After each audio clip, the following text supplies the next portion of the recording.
it's early in the morning. Look, Sam, look.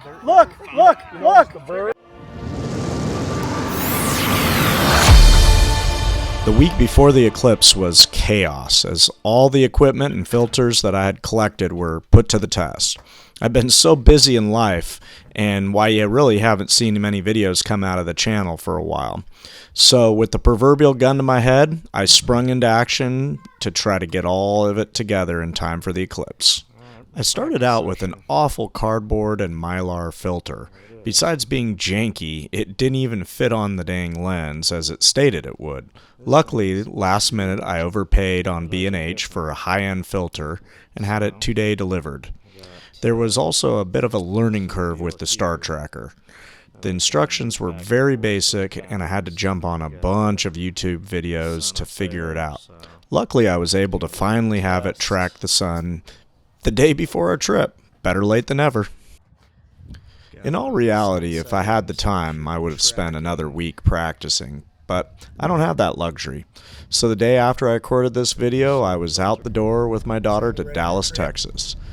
This video will not only have the eclipse, but bonus coverage of a couple days we went sightseeing the Dallas-Fort Worth area.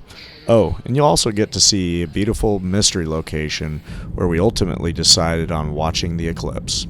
Why, you ask? Well, because these were the forecast reports only a few days before the eclipse. But then, why don't you deliver the bad news? Oh, the clouds. Why did you do this to me? I know. Yeah, the clouds. You know, that's a big issue, and we're watching this very carefully. A lot of our forecast models, they're continuing to change, so understand that there's still the potential that some areas could have a pretty nice view, and then others maybe not so great. But notice, Dallas, that's the place where you'll... Coming into Dallas with all the cloud cover was not a good omen. We had a couple days to hope for better weather and enjoy the area, so I will take you along to play tourist with us, and if you are here just for the eclipse coverage, then feel free to skip ahead. We were staying in the uptown area of Dallas, and one of our favorite low-key spots was the Shake Shack and its picturesque park-like location. It was downright relaxing to unwind after a long day of traveling.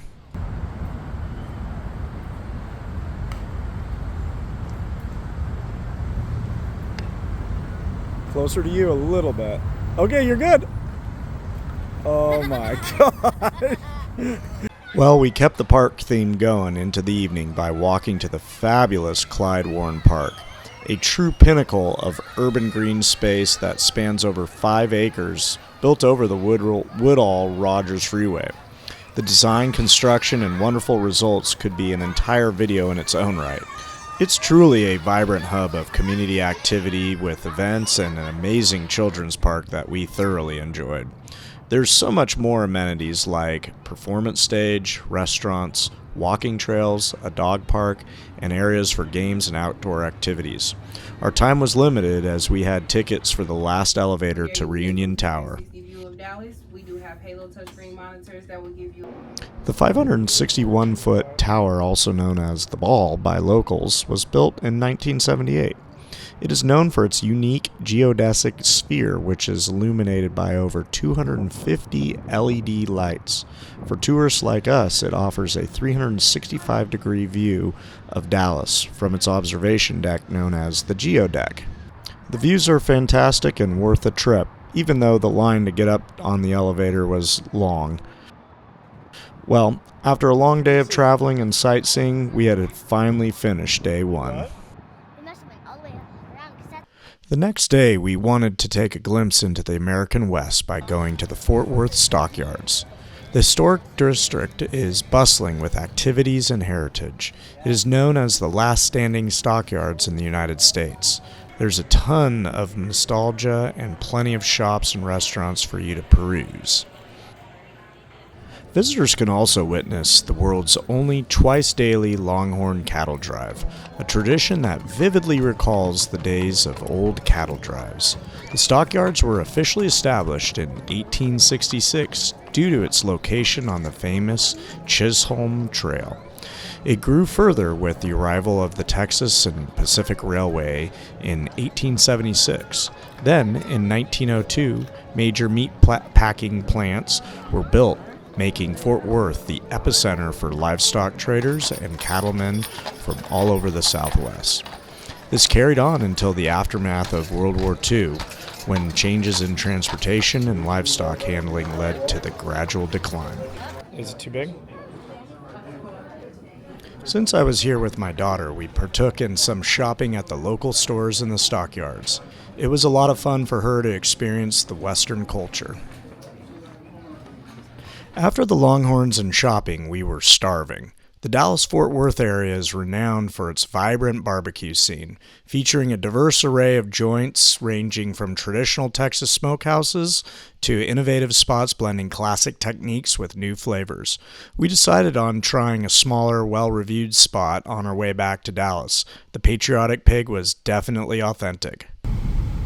After filling up on way too much barbecue, we were off to go experience Dallas's Children's Aquarium. The Children's Aquarium at Fair Park in Dallas is a historic site that first opened in 1936. It's designed specifically for younger children, but older kids like my daughter, who love animals, will appreciate it just as much.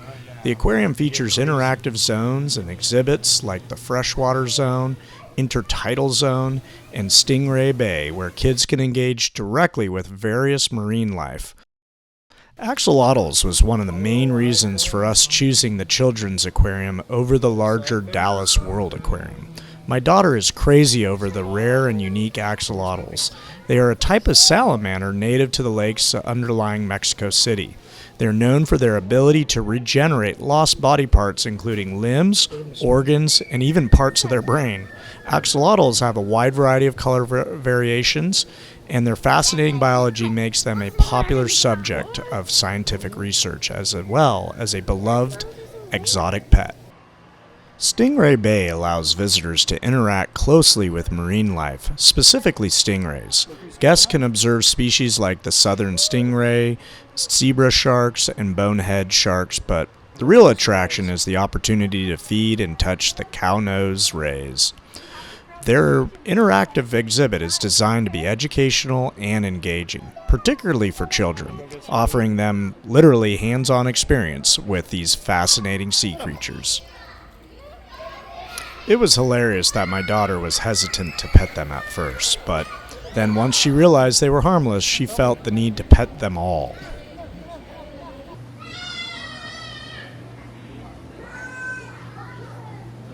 Archerfish are fascinating aquatic creatures known for their unique hunting technique. They catch their prey by shooting streams of water from their specialized mouths to knock insects and other small animals off overhanging vegetation into the water. Native to mangrove swamps and estuaries in Southeast Asia and Australia, these fish can accurately spit up several feet above the water surface. Archerfish have a keen eye for aiming, often shooting from underwater, making adjustments for refraction at the water's surface to hit their targets effectively. The last interactive exhibit we experienced was full of doctorfish. They are a small freshwater fish native to river basins in the Middle East. They are well known for their use in spa treatments known as fish pedicures, where they gently nibble away dead skin from patrons' feet or other body parts, effectively exfoliating the skin. Well, after another eventful day, we headed back to our favorite spot to unwind and prepare for Eclipse Day. However, leading up to the big day, all the reports were coming in with troublesome forecasts. Next week, a good portion of this path, no problems, but you look at all this extra cloud cover down closer to the Gulf Coast, that is where we have this level 2 out of 5, this likelihood of severe weather for Texas into northwestern parts of Louisiana, southwestern parts of Arkansas, and across the Red River into southeastern parts of Oklahoma. But this whole zone of the Dallas-Fort Worth metro area, the Metroplex, this is one of the biggest spots. I know this was a popular area for folks that flew or made plans far in advance to make sure that they got to see Totality. But here is the path of Totality, and unfortunately, considerable cloud cover is expected across much of that path in Texas. Now, if you've got the luxury of being able to travel on Monday, or for that matter, Sunday night to get there. As you head northeastward, your chances will be increasing to see better viewing conditions. So after last-minute camera prep and mapping, we did exactly what the reports and forecasts said to do. Got in the rental car and tried to outrun the clouds. Luckily, on the plane ride over, I booked a night in Hot Springs, Arkansas on pure spec. I figured with all the prep and efforts, a backup hotel room wouldn't hurt. Well, it's early in the morning, like 5:50. Super early. Well, there's some people on the street. But we're cruising to Arkansas. Did you think you were going to go to Arkansas? What? Did you think you were going to Arkansas? Hot Springs, Arkansas? When you told me, yeah. Yeah, well, clear skies up there. Better be making some effort. But we should be able to cruise real smoothly getting up at this early. Worse clouds? Well, then I'll be disappointed, but that's all right. We'll have fun there too. We'll get in there with plenty of time, find a perfect spot, and then go watch the eclipse.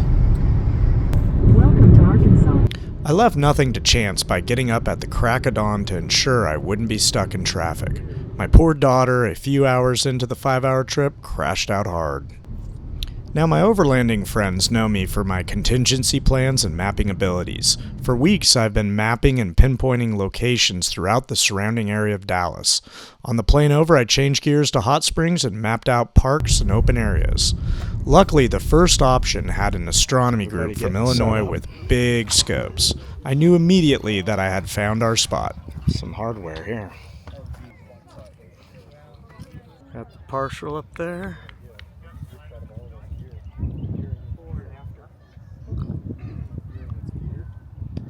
Can't really tell.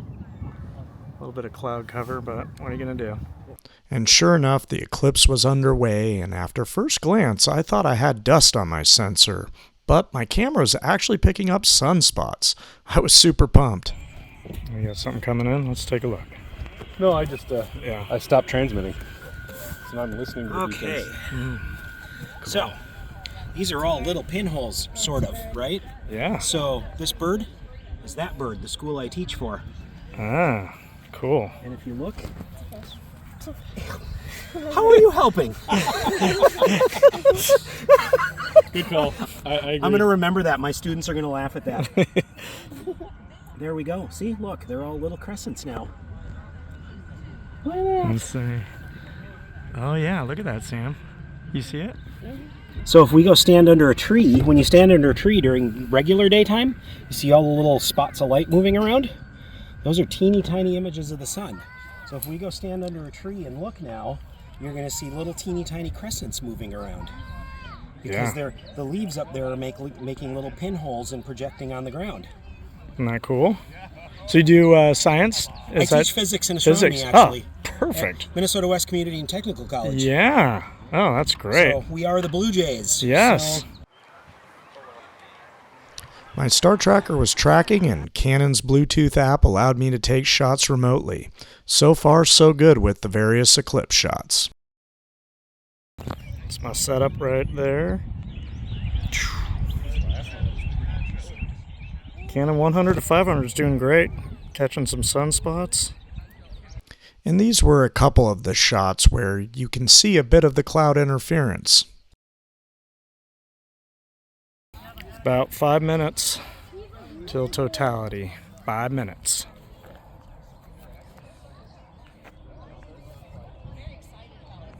Okay, grasshoppers are wet. Can't really tell. Cotton fur, little. We must observe. As second contact and totality approached, the excitement and anticipation was palpable. 60 seconds until it's pitch black. It's getting dark. Pitch black. I got Jupiter. I don't see it. Look at the shadow, Sam, over there. 40 seconds. Observe umbra approach. For the next 30 seconds, I'm going to let the amazing Eclipse Timer app count down and describe the sequence of events, and let the microphone capture everyone's enthusiasm of totality. Don't look yet. 20. Remove camera filters. The lights came on. I didn't notice when they did the throne. It's so dark right now. It used to be so... Listen. Look, Sam, look, look, look, look. Look, look.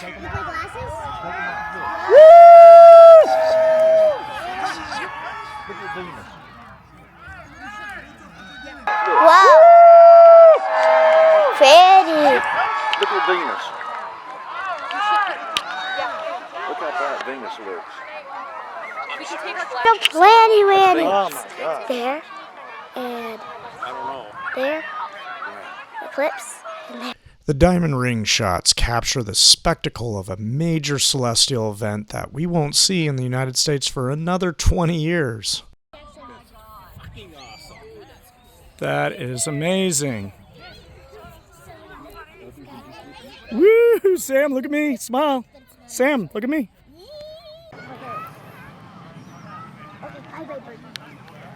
Light over there. Look at that. The light's coming through over The there. bird That's not going in to the shadow, sleep so you because got it the ring thinks. all the way around. I can't say I've ever experienced a 365-degree sunset in the middle of the afternoon. The camera doesn't do justice on how amazing it is.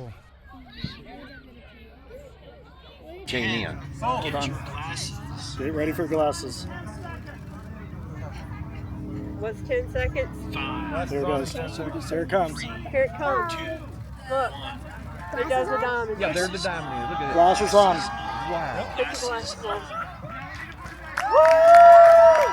Yep, I gotta take the glasses on now. Plus 10 seconds. Coming up is my time lapse of the 3 minutes and 37 seconds of the total eclipse.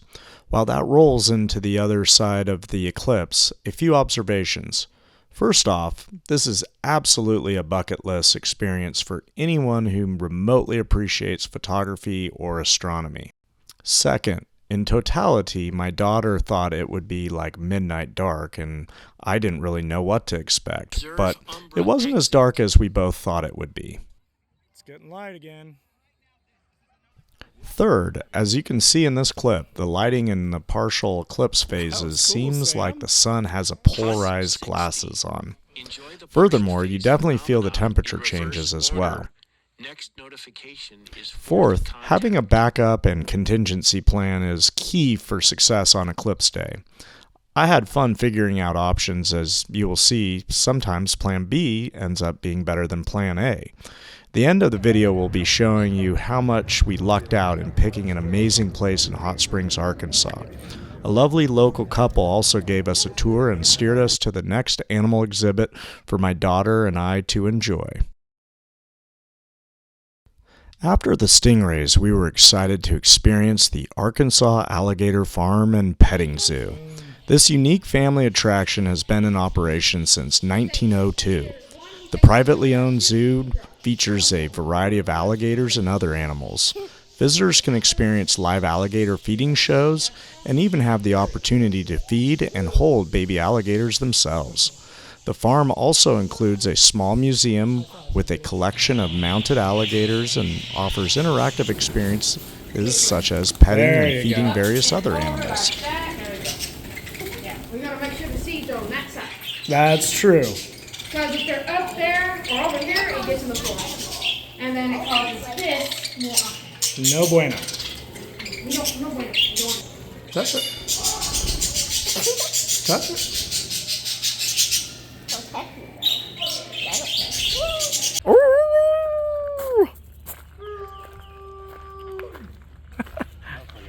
All right.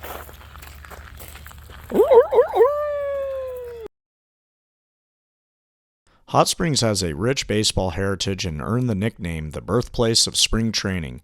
Many legends like Babe Ruth, Cy Young, and Honus Wagner spent time here. With more time, I would have loved to spend time on the interactive Hot Springs baseball trail. Next, we headed up West Mountain, which provides a variety of outdoor activities and amazing scenic views of hot springs, the Ouachita Mountains, and surrounding landscapes. The trails are relatively moderate and popular for walking, jogging, and bird watching. Hot Springs features several free-to-use hot spring fountains that allow visitors to fill containers with naturally heated thermal water. The water emerges from the ground at about 143 degrees after being heated by geothermal processes deep within the earth.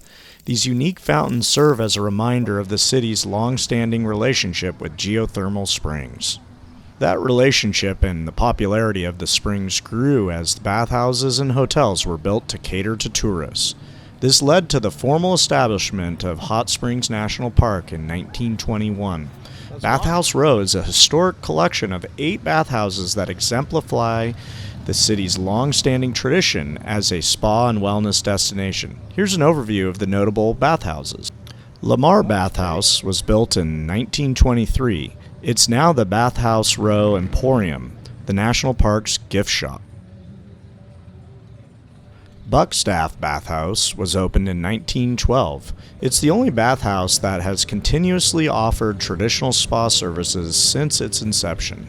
Ozark Bathhouse. This Spanish colonial revival style building from 1922 currently houses the Ozark Bathhouse Cultural Center.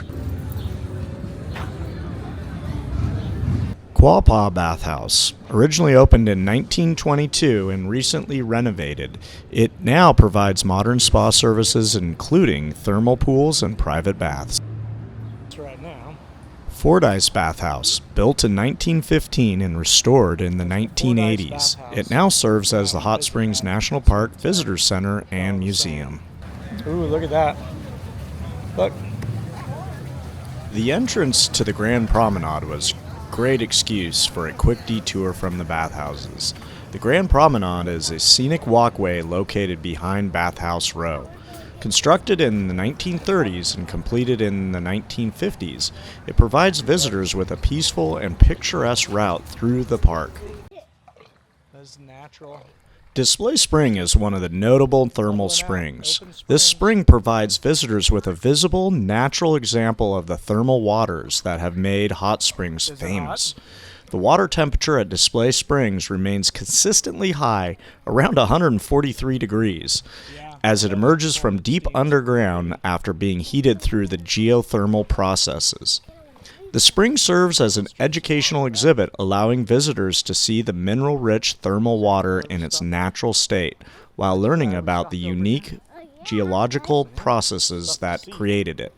Information panels provide historical and geological context, making it a focal point for visitors who want to understand the origins of the park's thermal baths. The duck boat distracted me from showing you all the Maurice Bathhouse, but it's been closed since 1974, so you didn't miss much. Hale Bathhouse was built in 1892. It's the oldest existing bathhouse. It's now operating as a boutique, hotel, and spa. Superior Bathhouse, one of the oldest structures on Bathhouse Row, dating back to 1916, is now home to the Superior Bathhouse Brewery, the only brewery to use thermal spring water.